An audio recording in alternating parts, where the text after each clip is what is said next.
تو وہ Michael Jackson نے زندہ رہنے کی لالچ میں ایڑی چوٹی کا زور لگا لیا. وہ ہاتھوں میں گلوز پہنتا تھا کہ اگر میں کسی سے ہینڈ شیک کروں گا تو کسی کے جرم میرے ہاتھ میں منتقل نہ ہو جائے. ہم تو کورونا میں احتیاط نہیں کر رہے تھے, بغیر کورونا کے اتنی احتیاط کر رہا تھا وہ. لیکن اسے یہ معلوم نہیں تھا کہ مائیکل جیکسن جب اپنی ماں کے پیٹ میں تھا تو فرشتے نے لکھ دیا تھا کہ اس کا ایک بہت بڑا پروگرام ہونے والا ہوگا جس میں اس کی کروڑوں روپے کی ارننگ ہونے کی امید ہوگی, کروڑوں روپے کے ٹکٹ فروغ ہوں گے. اس سے بہتر پروگرام اس کا اس سے پہلے کبھی نہیں ہوا ہوگا, اور یہ بڑی امیدوں میں ہوگا کہ اب میرا پروگرام آنے والا ہے. اس کے لیے پریکٹس کر رہا ہوگا, اس کے لیے جشن منایا جا رہا ہوگا, اور ایک دن یہ اسی امید پہ رات کو سوئے گا. اس کی عمر ہوگی 50 سال, اور صبح پولیس بھی اس کو اٹھائے گی تو پولیس سے بھی یہ نہیں اٹھے گا. ظاہر ہے آپ کو پتا ہے جب پولیس اٹھائے اور بندہ نہ اٹھے یہ ممکن ہے, یہ جبھی ممکن ہے جب بندہ مر چکا ہو, ورنہ پولیس تو اچھے اچھوں کو اٹھا لیتی ہے. تو وہ ایسا سویا مائیکل جیکسن 50 سال کی عمر میں کہ ہمارے یہاں گٹکے کھا کے لوگ 60 کراس کر لیتے ہیں, یہ نا جراثیم کو گلے لگا کے بھی 60-70 نکال لیتے ہیں. کولیسٹرول کو لے کے چل رہے ہوتے ہیں, کڈنی دونوں فیل ہو چکے ہیں, چل رہے ہیں. میں تو دیکھتا ہوں نا کینسر کے مریض 15 20 سال سے گھسیٹ رہے ہیں, جو صحیح بندہ ہو رہا ہے وہ مر رہا ہوتا ہے. تو مائیکل جیکسن حیران ہو گیا کہ یار جو گٹکے کھا رہا ہے, جو چرس پی رہا ہے, جو ہیروئن پی رہا ہے, وہ کمبخت نہیں مرا, اور میں نے اتنا صحت کا خیال کیا اور 50 سال میں سویا ہوں, کوئی موت کا چانس نہیں تھا. ڈاکٹروں کی پوری ٹیم ہر وقت اس کے ساتھ رہتی تھی. اگر مائیکل جیکسن کو کبھی چھینک آتی تھی نا تو اس کے ذمہ دار ڈاکٹر تھے کہ چھینک آئی کیوں. ہمیں چھینک آتی ہے تو کوئی ذمہ دار ہوتا ہے؟ بولو. چھینکتے رہو, گورنمنٹ کہتی ہے اپنے خرچے پہ جتنا چھینکنا ہے جراثیم پھیلاؤ, آپ چھینکو, منہ پہ جا کے چھینکو لوگوں. ہمارے ہاں بلغم کے تھپیڑے دیکھو نا آپ وضو خانوں میں, کیسے ایک دوسرے کے منہ پہ خا خا کر رہے ہوتے ہیں اور کیا کچھ ہو رہا ہوتا ہے.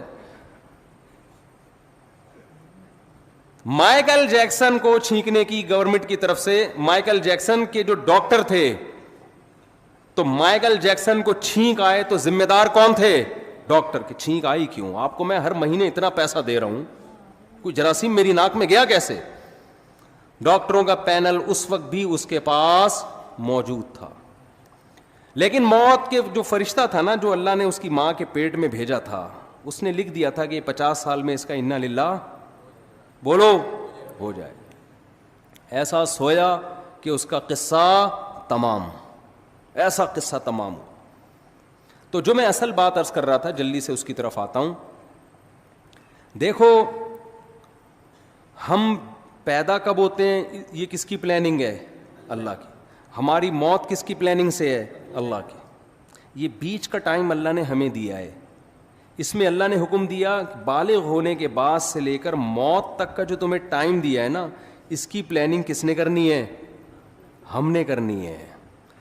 بہت مشکل ہے بات سمجھانا. اس کی پلاننگ کس نے کرنی ہے؟ بولو. ہم نے کرنی ہے. یہ اگر آپ لائف بغیر پلاننگ کے گزارنا شروع کر دو تو آپ کی مثال ایسے ہوگی جیسے کسی شخص نے نیو ناظم آباد میں گھر لیا اور بغیر پلاننگ کے اس کو بنانا شروع کر دیا. بعد میں پچھتا رہا ہے کہ جہاں واش روم بنانا تھا وہاں میں نے کچن بنا دیا, اور جہاں کچن بنانا تھا وہاں میں نے واش روم بنا دیا, اور اب اس میں چینجنگ نہیں ہو سکتی.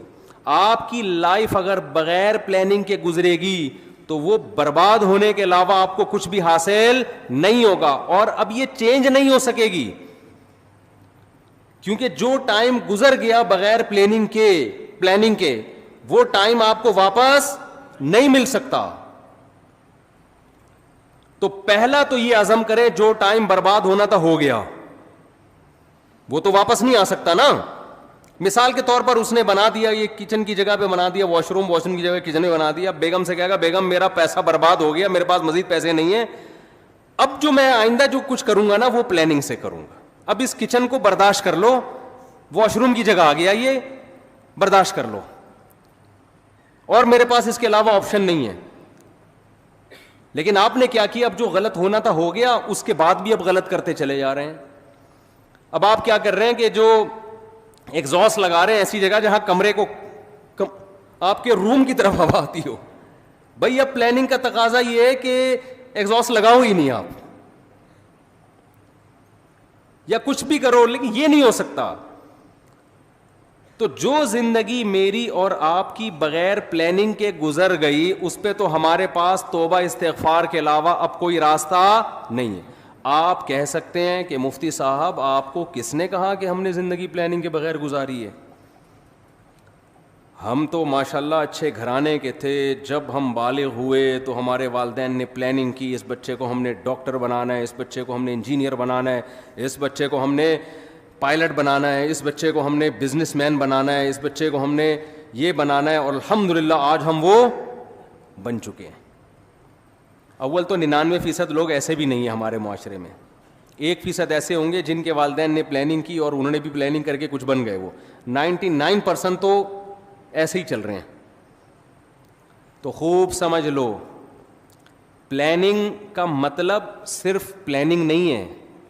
کامیاب پلاننگ یہ ہوتی ہے کہ آپ کوئی بھی تعمیر کھڑی کر رہے ہیں تو اس کا مقصد پہلے آپ سامنے رکھتے ہیں, اس پرپس کو دیکھ کے جب آپ نقشہ بناتے ہیں, اس نقشے کو پلاننگ کہا جائے.